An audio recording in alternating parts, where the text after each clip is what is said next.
வணக்கங்களே, கடவுளூர் TV நேருக்கு லட்சுமண அன்பு வணக்கங்கள். இப்போ நம்ம பார்க்க போகிறது வார ராசிகள் 10ஆம் தேதியிலேருந்து 16ஆம் தேதி வரை எப்படி இருக்க போதான்னு பார்க்க போகிறோம். ஸோ எப்போதுமே சொல்கிறதாங்க, லக்னத்துக்கு பாருங்கள், ராசிக்கு பார்ப்பதோட லக்னத்துக்கு ரொம்ப பர்ஃபெக்டாக இருக்கும். உதாரணமாக ஒரு மகர லக்னம் விருச்சிக ராசினா நீங்கள் வந்து விருச்சிக ராசிக்கான பலன்களை பார்க்குறோம், மகர ராசிக்கான பலன்களை பார்க்குறோம், ரொம்ப பர்ஃபெக்டாக இருக்கும். முதல்ல வர்றது பொது பலன்கள், அதுக்கப்புறம் தசாபுக்தி பலன்கள் வரும். ஸோ உங்களுக்கு என்ன தசாபுக்தி அந்தரங்கள் வருதோ ஸோ அதை வந்து பார்த்து அதை மிங்கிள் பண்ணி பார்க்கும்போது ரொம்ப பர்ஃபெக்டாக இருக்கும்.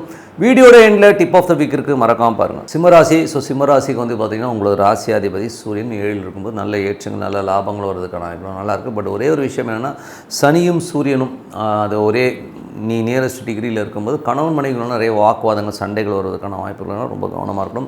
வேலையில் நல்ல ஏற்றங்கள் இருந்தால் மேலதிகாரிக்கும் உங்களுக்கும் வந்து கொஞ்சம் டிஃப்ரென்ஸ் ஆஃப் ஒப்பீனியன் வரதுக்கான வாய்ப்புகள் கொஞ்சம் மௌனமாக இருக்கிறது ரொம்ப ரொம்ப நல்லது.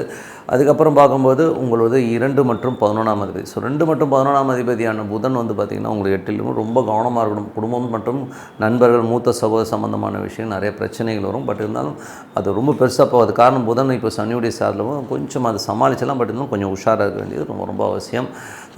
மற்றபடி வந்து பார்த்திங்கன்னா உங்களது 3ஆம் அதிபதி சுக்கிரன் வந்து 9லிருந்து அது ஒரு பரிவர்த்தனை இருக்கும்போது இப்போ ஒரு தொழில் ரீதியான விஷயம் நல்ல ஏற்றங்கள் நல்ல லாபங்கள் வரதுக்கான வாய்ப்பு இருக்குது. பட் இருந்தாலும் அவர் 8ல் வந்து அவர் வந்து உச்சமாகிறாருங்க. ஸோ 8ல் உச்சமாகும்போது ரொம்ப கவனம், பெண்கள் சம்மந்தமான விஷயங்கள் கவனமாக இருக்கணும். தொழில் ரீதியான விஷயங்களை கொஞ்சம் எமோஷன்ஸாக இருக்கிற மாதிரி விஷயங்களே ஏற்படுத்தும். ஸோ கொஞ்சம் கவனமாக இருக்கிறது ரொம்ப ரொம்ப நல்லது. அது ஏன்னா அது வந்து பார்த்திங்கன்னா உங்களுக்கு 10 மற்றும் 3ஆம் அதிபதி புதிய ஒப்பந்தங்கள் வந்து ஒரு எமோஷன்ஸும் ஒரு ஸ்ட்ரெஸ்ஸோ எங்கேயோ வாக்குறுதி கொடுத்து மாட்டிக்கிறதுக்கான வாய்ப்புகளும் ரொம்ப கவனமாக இருக்கணும். அதுக்கப்புறம் பார்க்கும்போது உங்களுக்கு 4ஆம் அதிபதி. ஸோ 4 மற்றும் 9ஆம் அதிபதியான செவ்வாய் வந்து 11ல் பெருத்த லாபங்கள் வருவதற்கான அப்பா அம்மாவால் நல்ல லாபங்கள், வீடு சொத்துக்கள், வெளிநாட்டில் இருக்கணும் பெரும் பணம் வருவதற்கான வாய்ப்பு ரொம்ப நல்லா இருக்குது. அதுக்கப்புறம் பார்க்கும்போது உங்களது 5ஆம் அதிபதி 5 மற்றும் 8ஆம் அதிபதியான குரு வந்து பார்த்திங்கன்னா 10ல் இருக்கும்போது தொழில் ரீதியான விஷயங்கள் வந்து கொஞ்சம் எமோஷன்ஸ் ஒரு ஸ்ட்ரெஸ்ஸஸ் இருக்கிறதுக்கான வாய்ப்பு ரொம்ப கவனமாக இருக்கணும். ஸோ கொஞ்சம் அதில் மட்டும் கேர்ஃபுல்லாக இருந்தீங்கன்னா தான் அந்த குழந்தைகள் விஷயங்கள் நிறைய டிஃப்ரென்ஸ் ஒப்பீனியன் வரதுக்கான வாய்ப்புகளும் பார்த்து நடந்துக்கணும். அதுக்கப்புறம் பார்க்கும்போது உங்களுக்கு 6ஆம் அதிபதி 7 இருக்கும்போது வேலையில் நல்ல ஏற்று நல்ல லாபங்கள் இருந்தாலும் பாசஸ் கிட்ட கொஞ்சம் கவனமாக இருக்கணும். பாசஸ் கிட்ட வந்து கொஞ்சம் எமோஷன்ஸாக இருக்கிற மாதிரி ஃபீலிங் கண்டிப்பாக இருக்கும்.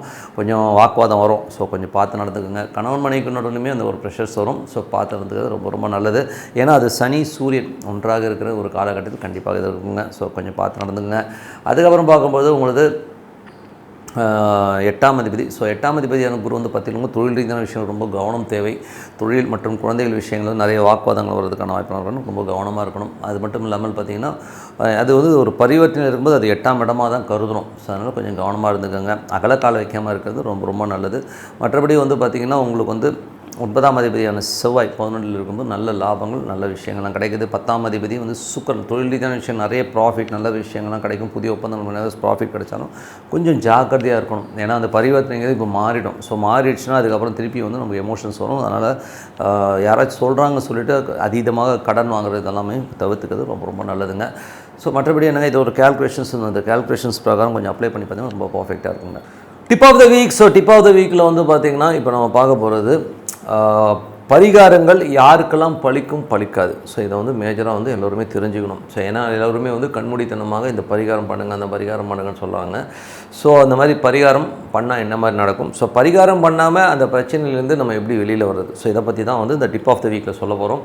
ஸோ பரிகாரங்கள்ன்றது பார்த்திங்கன்னா ஜென்ரலாகவே வந்து ஒரு பாதக ஸ்தானத்தும் ஒரு பாதகாதிபதியாகவோ இல்லை பாதக ஸ்தானத்துலேயோ வந்து அந்த பரிகார கிரகங்கள்ன்றது இப்போ உதாரணமாக ஒரு 7 வந்து ஒரு பரிகாரம் பண்ணுறோம்னா அங்கே வந்து உங்களுக்கு பாதகாதிபதியாகவோ பாதகமாகவோ இருந்ததுன்னா அந்த பரிகாரங்கள் வந்து அவ்வளோ பர்ஃபெக்டாக எடுக்காது. நம்பர் 1. 2வது வந்து உங்களுக்கு வந்து இன்னொரு விஷயம் என்னென்னா அஷ்டமாதிபதியோட தொடர்பு. எந்த பரிகாரத்தும் இப்போ சப்போஸ் வந்து ஒரு 7ஆம் இடத்துக்கு வந்து ஒரு பரிகாரம் பண்ணுறீங்க, அந்த 7ல் வந்து அஷ்டமாதிபதி இருக்காருன்னா அந்த 7க்குரிய அந்த பரிகாரத்தை நீங்கள் பண்ணிங்கன்னா அந்த பரிகாரம் பலிக்காது. இன்னும் கேட்டிங்கன்னா அந்த பிரச்சனைகள் அதிகமாகுங்கிறது தான் உண்மையான விஷயம். அதுக்கப்புறம் வந்து இன்னொரு கிரகம் என்னென்னா செவ்வாயுடைய பார்வையோ செவ்வாயுடைய சேர்க்கையோ செவ்வாயுடைய விஷயங்கள் வந்து இணைவு இருக்கிற பரிகாரங்கள் வந்து கண்டிப்பாக பலிக்காது. காரணம் என்னென்னா காலபுருஷனுக்கு அஷ்டமாதிபதி அதை 8ஆம் அதிபதியாக இருந்து அவருடைய பார்வையிலையோ சேர்க்கையிலையோ இருக்கிற பரிகாரங்கள் வந்து நமக்கு வந்து ஒர்க்கே ஆகாது. அது ரொம்ப நெகட்டிவிட்டியான பலன்களை கண்டிப்பாக கொடுக்கும். ஸோ அதை வந்து நம்ம மைண்டில் வச்சுக்கணும். ஏன்னா அஷ்டமாதிபதியாக இருந்தாலும் காலபுருஷன் அஷ்டமாதிபதியாக இருக்கிற செவ்வாய் வந்து கனெக்டிவிட்டியில் எந்த பரிகாரம் பண்ணாலும் அது நடக்கவே நடக்காது. இன்னொன்று அந்த பரிகாரம் பண்ணுற நாள்லேயும் வந்து பார்த்திங்கன்னா அந்த நட்சத்திரங்களோ அந்த கிரக சேர்க்கைகளோ அந்த பரிகார ராசிக்கு இருக்கக்கூடாதுங்கிறது தான் உண்மையான விஷயம். ஸோ அது வந்து மேஜராக பார்க்கணும். ஸோ அது மட்டும் இல்லாமல் நிறைய பரிகாரங்கள் வந்து ஃபெயிலியர் ஆகிறது வந்து திதி சூனியங்கள்.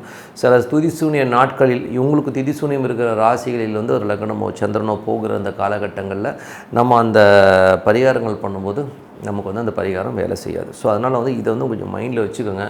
எந்த பரிகாரம் வந்து பார்த்திங்கன்னா ஒரு இது வந்து நம்ம ஏன் இது பலிக்காது, அப்போ நான் வந்து வெளியில் வரவே முடியாதா அப்படின்னு நீங்கள் கேட்குறது புரியுது. பட் வர முடியாதுன்னு இல்லை, பட் இது வந்து அனுபவித்து கழிக்க வேண்டிய கர்மாங்கிறத வந்து மைண்டில் வச்சுக்கோங்க. ஏன்னா வந்து சிலதுக்கு பரிகாரம் இல்லை. 70% விஷயங்களுக்கு வந்து பரிகாரம் கிடையாது. ஏன்னா வந்து எப்படியாச்சும் இந்த கனெக்டிவிட்டியில் வந்து உட்காந்துரும். ஓகேங்களா? ஸோ அந்த அப்படி இருக்கும்போது நம்ம என்ன பண்ணலாம் அப்படின்னும்போது என்னை பொறுத்தவரை ஒரு பிரார்த்தனை. ஸோ இறைவன்ட்டு வந்து பிரார்த்தனை பண்ணலாம். ஸோ மனதார வந்து இறைவனை பிரார்த்தனை பண்ணி மற்றவங்களுக்கு அன்னதானம் பண்ணுறதோ மனதார வந்து ஒரு இறைவனுக்கு வந்து ஒரு பிரார்த்தனை வச்சுட்டு வந்தீங்கன்னா கண்டிப்பாக வந்து அதுக்கான ரிலீஃப் அந்த விஷயத்தில் தான் கிடைக்க முடியும். நான் பரிகாரங்கிறது வந்து பார்த்திங்கன்னா ஒரு மெடிசன் எடுக்கிற மாதிரி.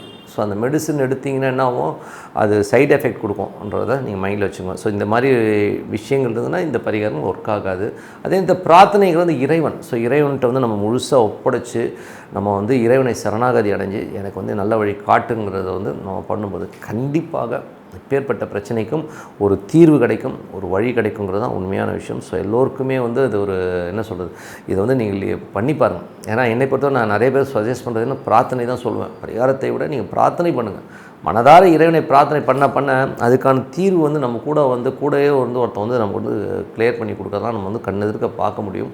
ஸோ அதனால் வந்து பிரார்த்தனை பண்ணுங்கள். பரிகாரம் இருக்குது, சிம்பிளான நிறைய சின்ன சின்ன பரிகாரங்கள் இருந்தாலும் இந்த தொடர்பு அஷ்டமாதிபதி 8ஆம் அதிபதி தொடர்பு இருந்தால் அந்த பரிகாரம் வேலை செய்யாது. திரிசூனியம் கனெக்டிவிட்டியான அது உங்களுக்கு திரிசூனிய ராசிகளில் நீங்கள் பரிகாரம் பண்ணும்போது அந்த பரிகாரங்கள் பலிக்காது. ஸோ அதுக்கு ரொம்ப பர்ஃபெக்டாக பார்த்துக்கணும்.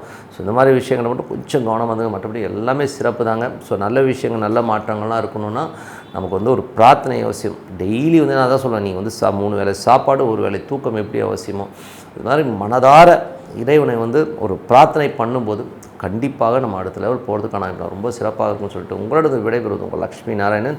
நன்றி, வணக்கம். கடவுள் அருள் டிவியை பார்த்தமைக்க நன்றிகள். மேலும் இது போன்ற தகவல்களை தெரிந்து கொள்ள கடவுள் அருள் டிவியை சப்ஸ்கிரைப் செய்யுங்கள். மறக்காமல் பெல் ஐக்கானை கிளிக் செய்யுங்கள்.